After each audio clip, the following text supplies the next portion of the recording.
Soy David Cot, presentador de La Historia de España, y este es el episodio 25, llamado La caída del Califato Omeya. En este episodio explico cómo y por qué cayó el Califato Omeya de Damasco, cómo afectó la fitna, la guerra civil, al Andalus, y la instauración del Emirato Firí antes del Emirato de Córdoba de los Omeyas.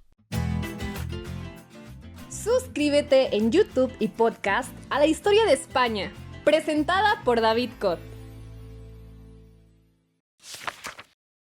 ¿Por qué cayó el Califato Omeya de Damasco?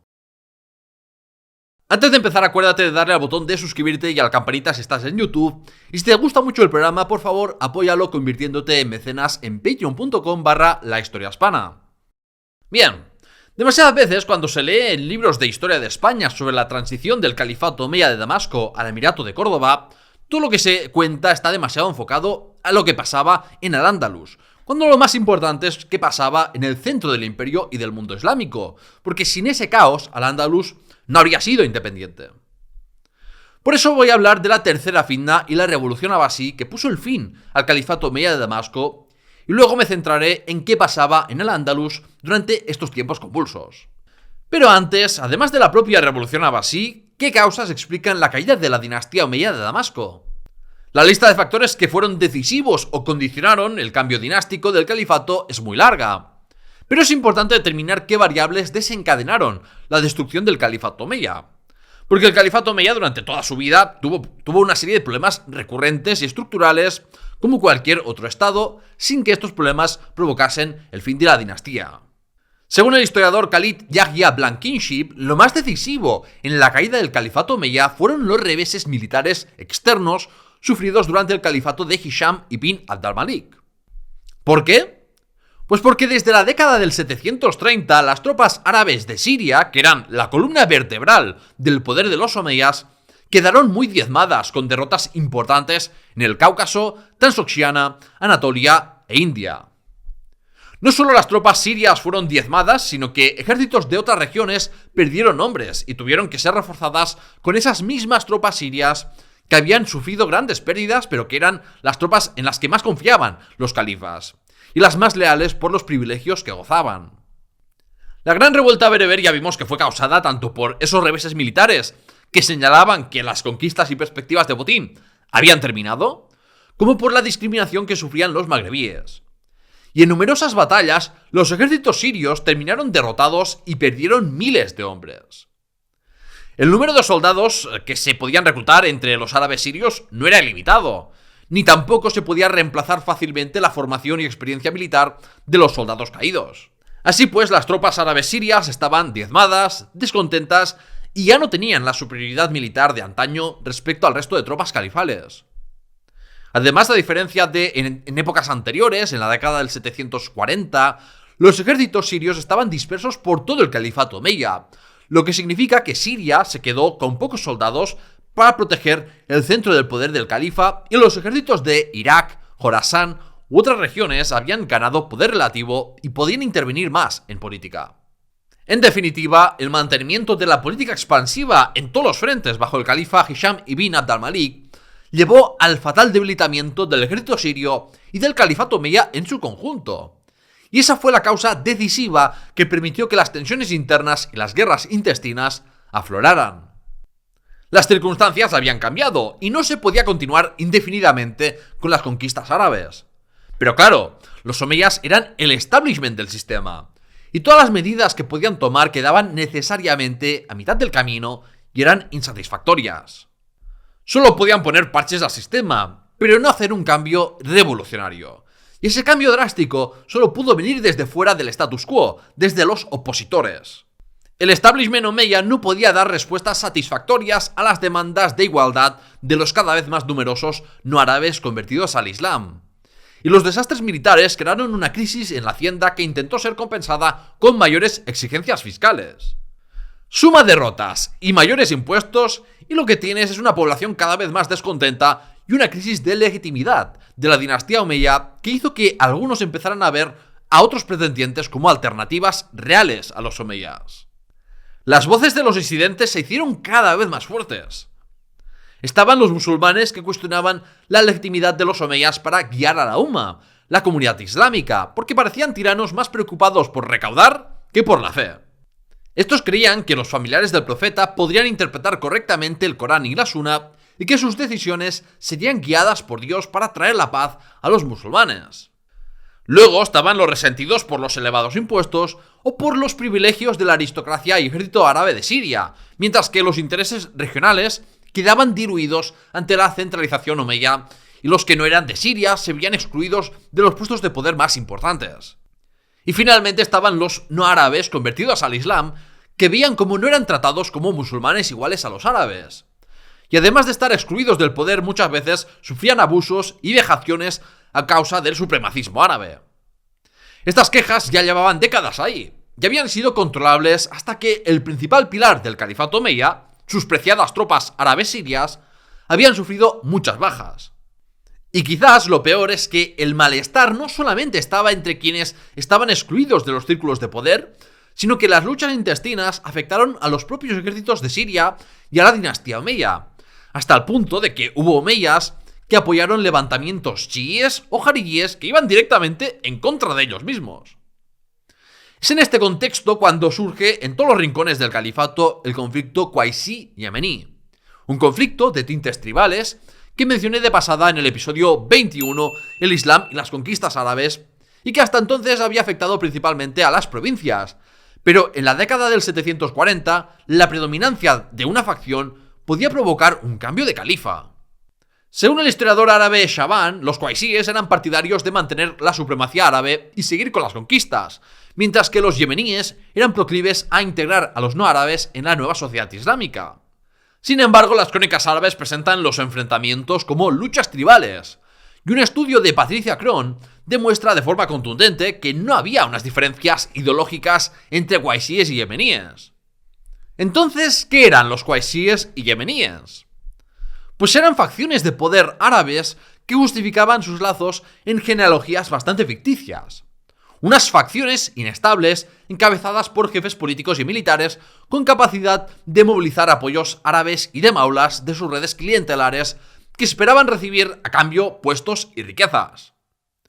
Como digo, eran facciones inestables, y eso no hace más que complicar nuestro entendimiento de los hechos, porque no era raro que por cálculos políticos o por rencillas personales hubiera qaisíes que se aliasen con yemeníes y viceversa. Y para justificarse estos cambios de bando, hasta se recurría a la falsificación de genealogías.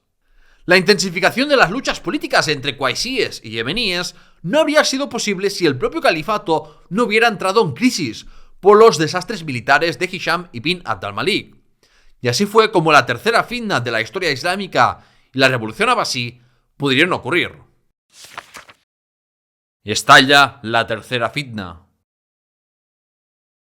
La tercera fitna del Islam empezó cuando se produjo la rebelión contra el califa Al-Walid II en el 744 y se puede decir que terminó con la victoria de Marwan II sobre varios rebeldes en el 747. Sin embargo, inmediatamente después empezó la revolución abasí, y el califa Marwan II nunca controló todo el territorio que habían gobernado otros califas omeyas. Así que se podría decir que la revolución abasí y la tercera fitna se superponen, hasta desembocar en la destrucción del califato omeya de Damasco y la fundación del califato abasí. También debemos tener en cuenta que ya con el califa Hisham había estallado en el Magreb y al-Ándalus la gran revuelta bereber, y se consumó la fragmentación política que se ha vivido en el mundo islámico desde entonces al crearse principados musulmanes independientes en el Magreb occidental. Así que toda la década del 740 fue una época convulsa en el mundo islámico. El califa Yazid II había nombrado a su hermano Hisham como heredero, pero especificó que su hijo Al-Walid sucedería a Hisham. Hisham gobernó durante más años de los que Yazid pudo imaginarse y pensó en saltarse el acuerdo hecho con Yazid II para nombrar sucesor a uno de sus propios hijos. El hijo de Yazid tenía una mala reputación y se consideraba que no vivía según la moral islámica. Pero aún así, Al-Walid II finalmente sucedió a su tío e inmediatamente encontró opositores que querían destronarlo. Los opositores más destacados eran otros nietos del venerado califa Abd al-Malik, líderes religiosos que criticaban la supuesta falta de piedad religiosa del califa, y árabes de la facción yemení, en buena medida porque su padre Yazid II fue conocido por su partidismo qaisí. Al-Walid II hizo méritos propios en provocar el odio de los yemeníes al entregar al antiguo gobernador de Irak a su reemplazo, que lo torturó para quedarse con su riqueza hasta que provocó su muerte. El pretendiente opositor al trono era un omeya que reinó como Yazid III, que en abril del 744 aprovechó la ausencia de Al-Walid II en Damasco para hacerse con el control de la capital y usurpar el trono. Desde su residencia del desierto, Al-Walid II consiguió algunos apoyos, pero sin acceso al tesoro omeya no pudo hacer frente a su primo Yazid III y fue asesinado. Había muerto un califa muy impopular, pero se había abierto la caja de Pandora de las luchas intestinas que destruirían el califato. La tradición islámica considera a Yazid III como uno de los pocos califas omeyas rectos.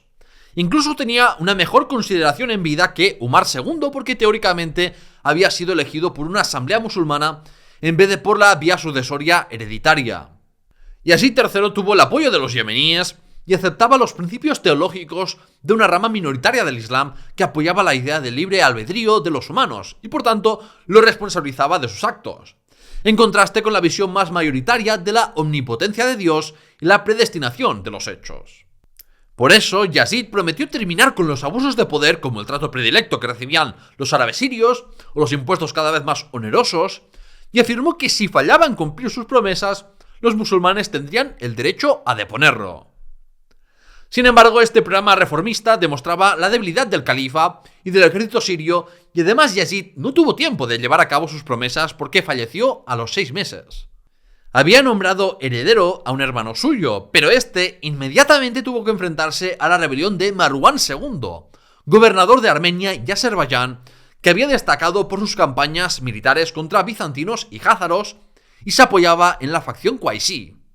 Un ejército leal al califa entronizado perdió frente a Marwan, y al enterarse de que pedían que los cautivos juraran lealtad a los hijos encarcelados de Al-Walid II, estos fueron ejecutados. El hermano de Yazid III huyó de Damasco mientras que Marwan entró en la capital y se proclamó califa. Sin iniciar ninguna gran persecución política y creyendo que su poder estaba asegurado, Marwan II abandonó Siria y estableció su corte y administración en Harrán, su antigua sede de gobierno situada en la frontera entre Turquía e Irak. Pero el nuevo califa no pudo estar más equivocado, porque una revuelta estalló en Palestina y pronto se extendió por toda Siria, de modo que Marwan tuvo que sofocar la revuelta de Levante yendo ciudad por ciudad. Marwan II después centró su atención en Irak, pero de nuevo la rebelión se extendió por buena parte de Siria. Y a esto cabreó mucho al califa, porque había sido muy indulgente hasta entonces y los sirios solo habían pagado su magnanimidad con la traición. Por ello, destruyó los muros de numerosas ciudades del Levante, incluida Damasco, y las catástrofes siguieron ocurriendo en Siria cuando ocurrió un devastador terremoto que se sumó a la hambruna y plaga. En Egipto y Arabia, Marwan II también tuvo que enviar tropas que pudieron recobrar el control omeya sobre estas regiones, mientras que las luchas de poder entre facciones sirias tuvieron que ponerse de lado en Irak para combatir una revuelta chií y una revuelta jarí. Movimientos a los que de forma sorprendente algunos miembros de la dinastía omeya se unieron. Tras haber pacificado Siria por segunda vez, Marwan II pudo centrar sus fuerzas en derrotar a los rebeldes de Irak y se hizo con el control de la provincia en el 747. La paz parecía haber llegado, pero solo fue una tregua provocada por el agotamiento antes del asalto final. La revolución abasí. En el año 747, seguidores del movimiento Hashimiyya se sublevaron con estandartes negros en torno a la ciudad de Merv, en la periférica región de Jorasán, provincia que se corresponde en la actualidad con territorios de Irán, Afganistán, Tayikistán, Uzbekistán y Turkmenistán. Empezaba la conocida por la historiografía como Revolución Abasí, una rebelión en que sus participantes tuvieron objetivos variados, pero que en todo caso iba más allá de un cambio dinástico con sus proclamas de buen gobierno y de igualdad para cualquier musulmán, fuera cual fuera su origen étnico. ¿Pero qué fue el movimiento Hashimiyya? ¿Quiénes eran los abasíes? ¿Y por qué ocurrió todo esto en Jorasán? Los abasíes eran los descendientes de Abbas, un tío del profeta del Islam, Muhammad. Por tanto, pese a no descender de Mahoma, como los descendientes de Ali y Fátima, los abasíes sí formaban parte de lo que podríamos llamar su familia extendida. En el siglo VIII las posiciones chiíes no eran tan inflexibles como fueron después, y los chiíes podían apoyar a alguien que formase parte de esa familia extendida de Muhammad, denominada de los Banu Hashim porque un ancestro común se llamaba así. Eso es precisamente el movimiento Hashimiyya, una secta chií clandestina que quería que los califas fueran descendientes de Hashim y elegir de entre ellos un califa. En el momento del levantamiento en Jorasán, el movimiento no tenía un pretendiente a califa visible, sino que lo que compartían los rebeldes hachemíes era el criterio de que un miembro de la familia del profeta Muhammad debía gobernar sobre la comunidad musulmana. Y para algunos eso significaba un descendiente directo de Ali y Fátima, mientras que para otros eso incluía a los abasíes. Solo fue después que los abasíes se adueñaron del movimiento. Y por eso algunos historiadores cuestionan, con razón, que se puede llamar a este levantamiento como revolución abasí. Que el movimiento Hashimiyya tuviera más apoyos en Jorasán que en ningún otro sitio se explica por varias razones. En Jorasán había una población árabe no combatiente muy numerosa y bastante asimilada a la población local iraní, mientras que un número significativo de la población local se habían convertido en maulas o clientes de un árabe y se convirtieron al Islam, con lo cual Jorasán era de los sitios donde más difícil era distinguir entre árabes y la población local persa. Se casaban entre sí y convivían como vecinos, socios o amigos.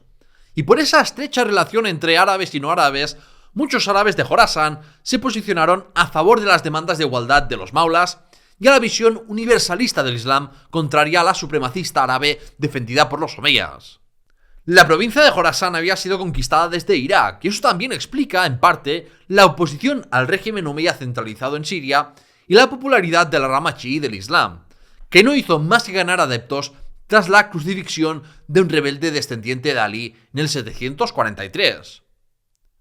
Pero sin duda el mayor agravio de los musulmanes de Jorasán era que estaban sujetos a oficiales no musulmanes, que les obligaban a pagar impuestos mientras algunos no musulmanes estaban exentos por tratos de favor.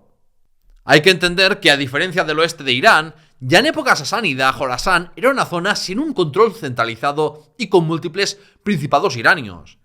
Y los árabes, al conquistar la región, llegaron a pactos que daban mucha autonomía a las élites locales. Cuando los árabes se asentaron en ciudades guarnición, no hubo problemas.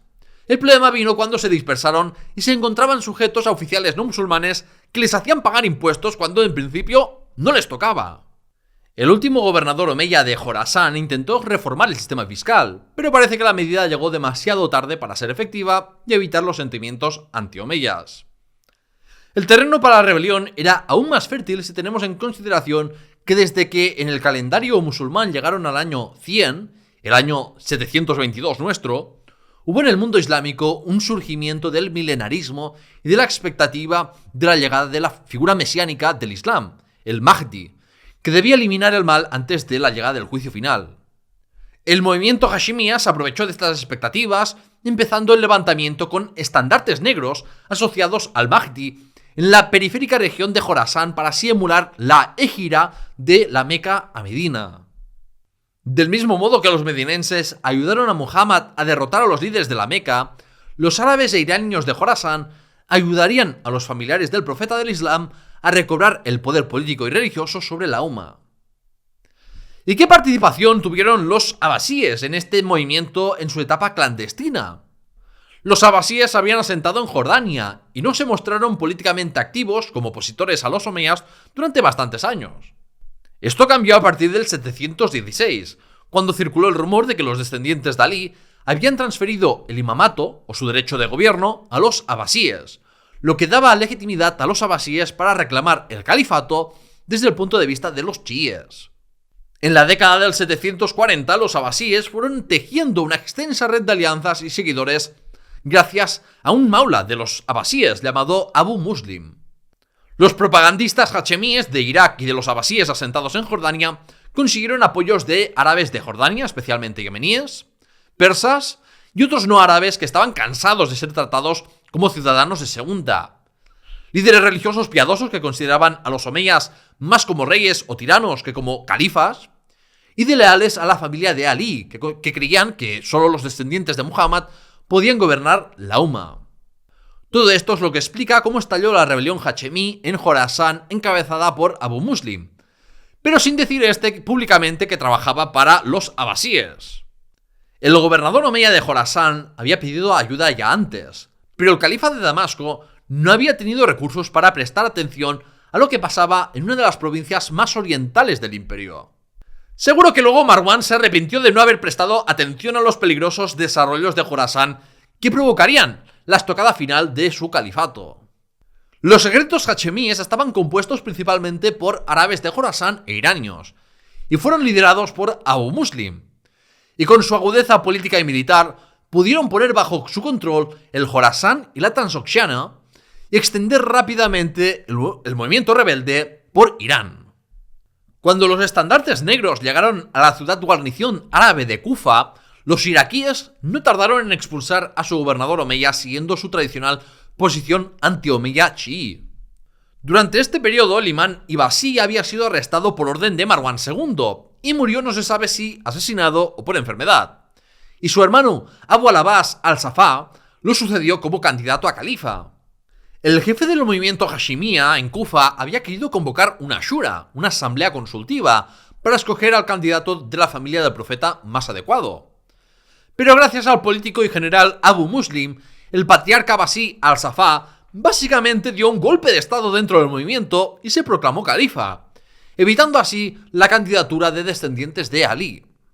No estaba claro si el califa al-Safá sería un califa simbólico y había una especie de dictadura militar jorasana, pero al-Safá demostró ser un califa cauteloso pero determinado a establecer la autoridad abasí, como se ve en el hecho de haber nombrado a miembros de su familia en puestos clave del ejército y administración. En Irak, en el año 750, el ejército rebelde abasí y el omeya se enfrentaron en la batalla del Gran Zab. Pese a estar superados en número, el resultado fue una decisiva victoria abasí y la resistencia omeya terminó tras esto, con las ciudades capitulando una tras otra frente a los ejércitos de los estandartes negros y aceptando a la nueva dinastía califal. El califa Marwán II huyó hacia Egipto con la intención de levantar un nuevo ejército omeya, pero murió peleando contra los soldados abasíes que pretendían capturarlo. Muchos omeyas habían muerto en la batalla del Gran Zab, pero el tío del califa al-Shafa se dedicó a perseguir y asesinar salvajemente a los omeyas que quedaban. Por ejemplo, en un famoso banquete al más puro estilo boda roja de Juego de Tronos que convocó con falsas promesas de amnistía. No es difícil de entender que intentasen eliminar a todo miembro de la dinastía omeya, porque en la segunda fina la dinastía había perdido el control de casi todo el califato, pero milagrosamente habían podido recomponerse. Y los abasíes querían asegurarse de que su califato no durase 2 días. Solo unos pocos omeyas que se escondieron lograron sobrevivir, entre ellos un nieto del califa Hisham ibn Abd al-Malik, que haría un largo viaje hacia el oeste y fundaría el Emirato de Córdoba. Pero esto lo veremos en el siguiente episodio. Los abasíes llegaron al poder prometiendo el oro y el moro a grupos heterogéneos de descontentos, pero no cumplieron con las expectativas generadas. La revolución no hizo que se volviera a la nostálgica época de los califas bien guiados, donde supuestamente se tomaban las decisiones por consenso y piedad religiosa. Ni tampoco el califato dejó de ser hereditario o terminó en manos de los descendientes del profeta Muhammad. Sin embargo, en un aspecto clave sí se mejoró, y es en la inclusión de los no árabes en la nueva sociedad islámica que se gestaba. El imperio de los omeyas era un estado árabe e islámico, pero ante las crecientes conversiones de los conquistados, o bien el imperio se desislamizaba, o bien se desarabizaba en términos políticos y sociales. Y como el Islam era un elemento cohesionador muy potente, estaba claro que lo que tocaba era terminar con la supremacía étnica árabe, pese a mantener la supremacía cultural con la lengua árabe. El imperio árabe islámico cayó, y nació un imperio musulmán multiétnico. La era de las conquistas árabes había llegado a su fin, y ahora era la era del florecimiento de la sociedad islámica. La guerra civil Qaisí-Yemení en Al-Ándalus. Dejamos el episodio 23, el Baliato de Al-Ándalus, con la supresión de la revuelta berber y la muerte del general Bali, comandante de las tropas sirias o Junts, refugiadas en Al-Ándalus tras ser derrotadas en el Magreb. Los sirios habían hecho con el control de Córdoba tras derrotar a los baladíes, es decir, a los conquistadores árabes originales de Al-Ándalus y sus descendientes. y los sirios proclamaron a Talaba ibn Salama al-Amili como su general. Talaba y su ejército marcharon hacia Mérida, pero quedaron rápidamente superados en número por los baladíes que asediaron la ciudad.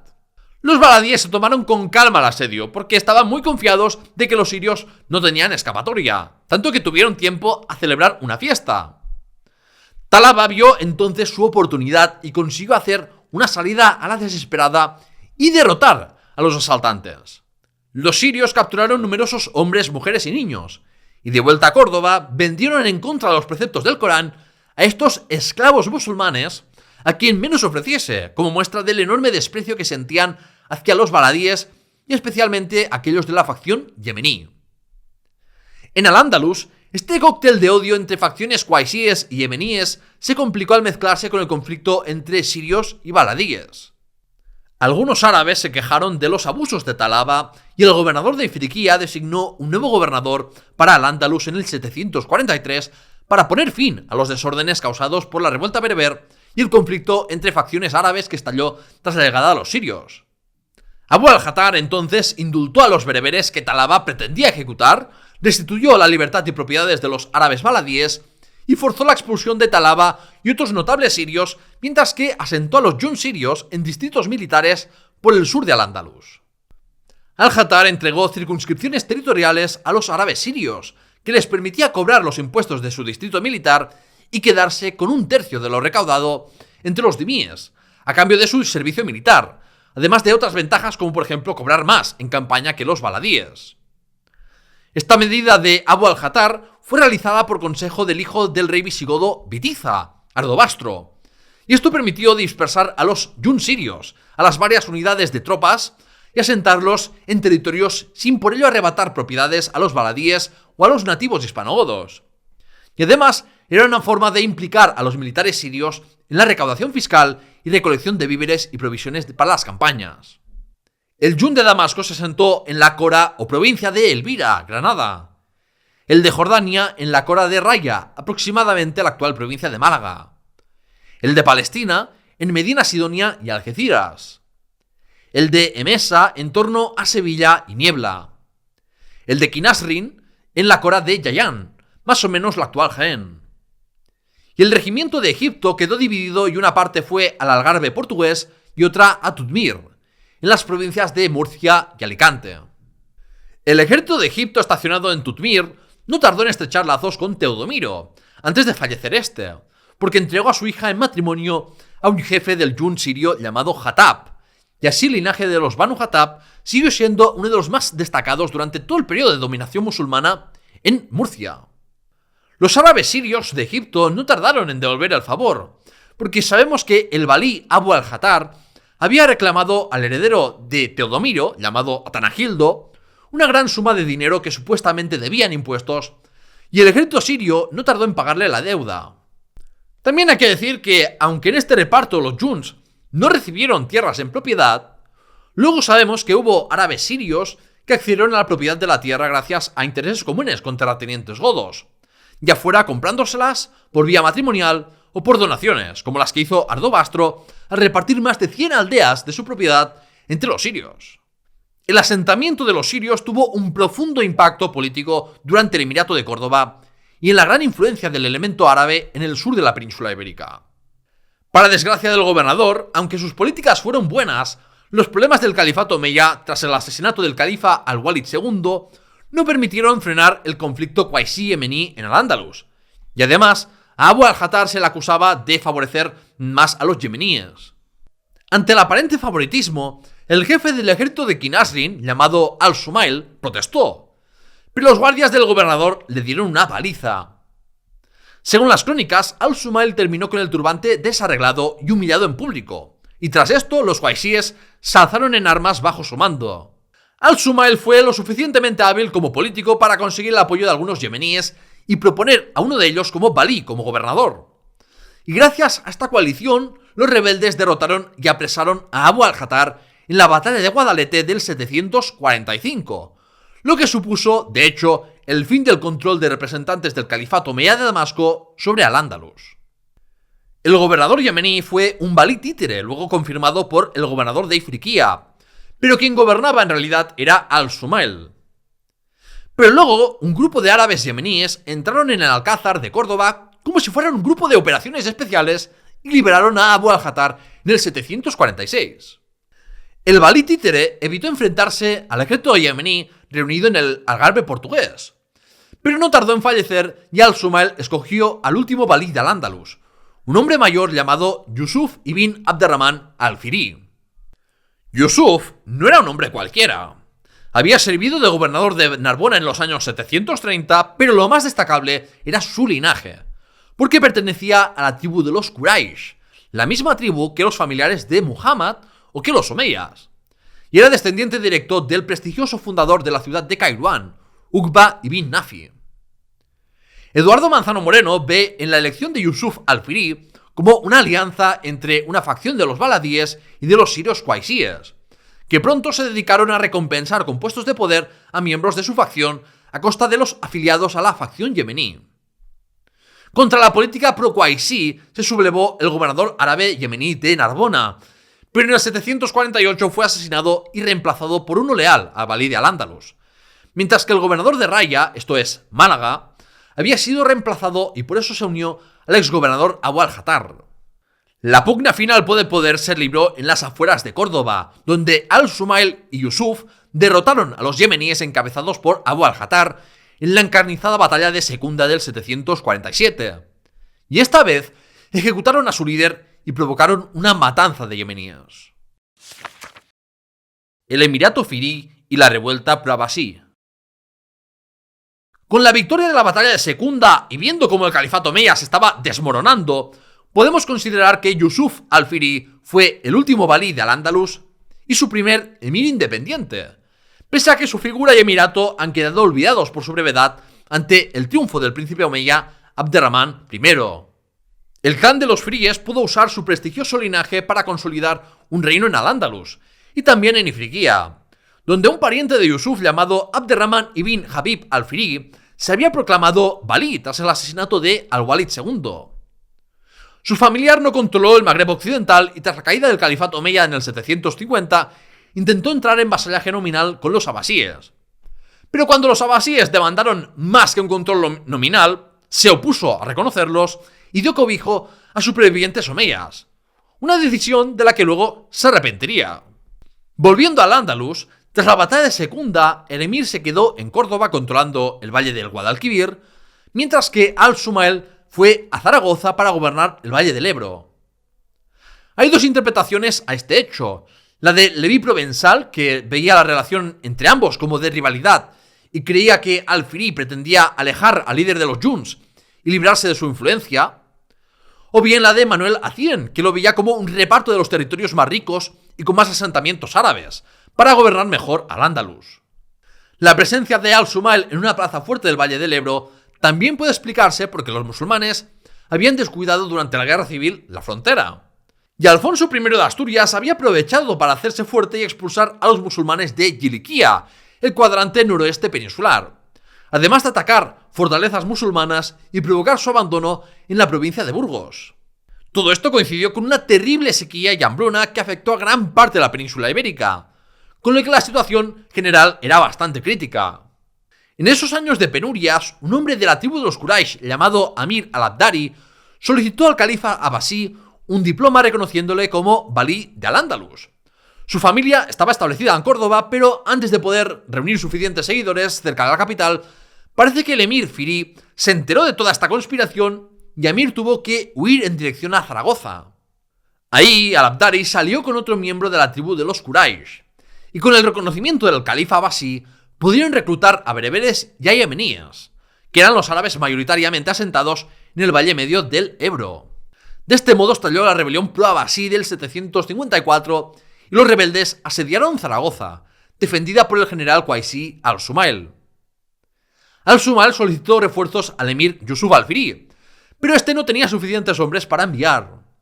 Es posible que en esos momentos el emir estuviera reprimiendo una revuelta que se había extendido de Béja, en el sur de Portugal, a Sevilla, que decir del apodo de su líder parece que era una revuelta de descontentos cristianos hispanogodos.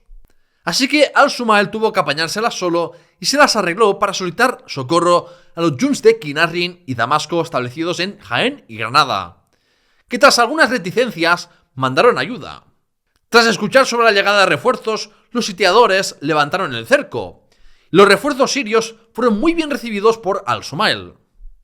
Los ejércitos sirios iban acompañados de los emisarios de Abderramán I, que intentaron ganarse el apoyo de Al-Sumail para los planes del emirado, aunque el general parece que no se comprometió a nada. Extrañamente, los árabes cuaisíes de Al-Sumail y sus refuerzos salieron de Zaragoza y no se dedicaron a reprimir la rebelión pro-abasí, cosa que aprovecharon los rebeldes para hacerse con el control de la ciudad. Al año siguiente, en el 755, el emir Yusuf ibn Abderramán al-Fihri se puso al frente de una expedición acompañado de Al-Sumail para sofocar de una vez por todas la revuelta pro-abasí. Y ante los estragos causados por los rebeldes, los mismos zaragozanos entregaron a los cabecillas de la rebelión. El emir Fihri quiso ejecutarlos inmediatamente, pero algunos soldados de los junts sirios protestaron y evitaron su ejecución inmediata. Sin embargo, Yusuf no estaba para tonterías, no toleró este desafío a su autoridad y, según la anónima compilación Akhbar Maimua, Yusuf envió un pequeño destacamento de los soldados que protestaron a Baskonia para combatir a los vascones que ya no reconocían la autoridad andalusí. Pero intencionadamente no dio suficientes medios a la expedición y la mayoría de los disidentes murieron. Feliz Yusuf de escuchar estas noticias, no tardó en ejecutar a Amir al-Abdari y a otros cabecillas rebeldes que podían suponer un desafío a su emirato independiente. Después de eso, los hechos se precipitaron cuando desembarcó el omeya Abderramán el emirato a las costas del sur, como veremos en el próximo episodio.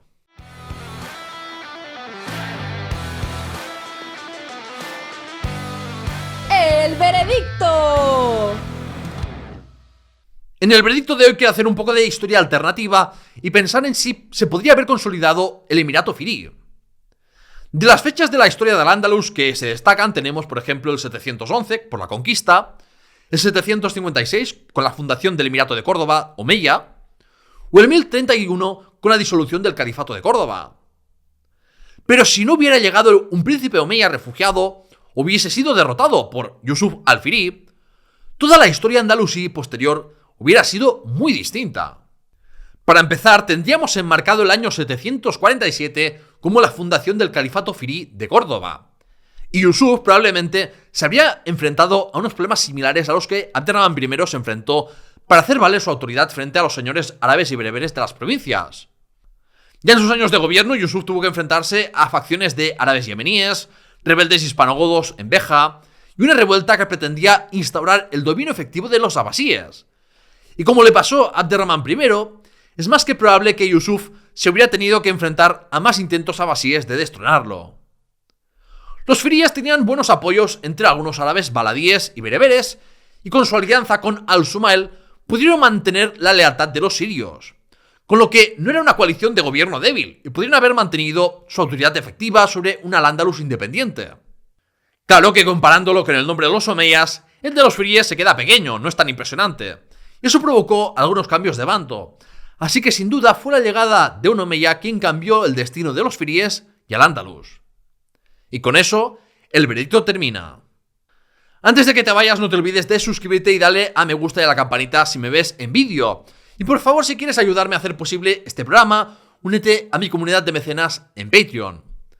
Tienes enlaces a Patreon, la página web del programa con los guiones y fuentes, o una tienda, y las redes sociales del programa y el Discord en la descripción del episodio. En el siguiente episodio de la serie principal hablaré de la fundación del Emirato de Córdoba y de los incontables problemas a los que tuvo que enfrentarse Abderramán I para establecer su autoridad en Al-Ándalus. Sígueme para no perdértelo y ¡hasta la próxima!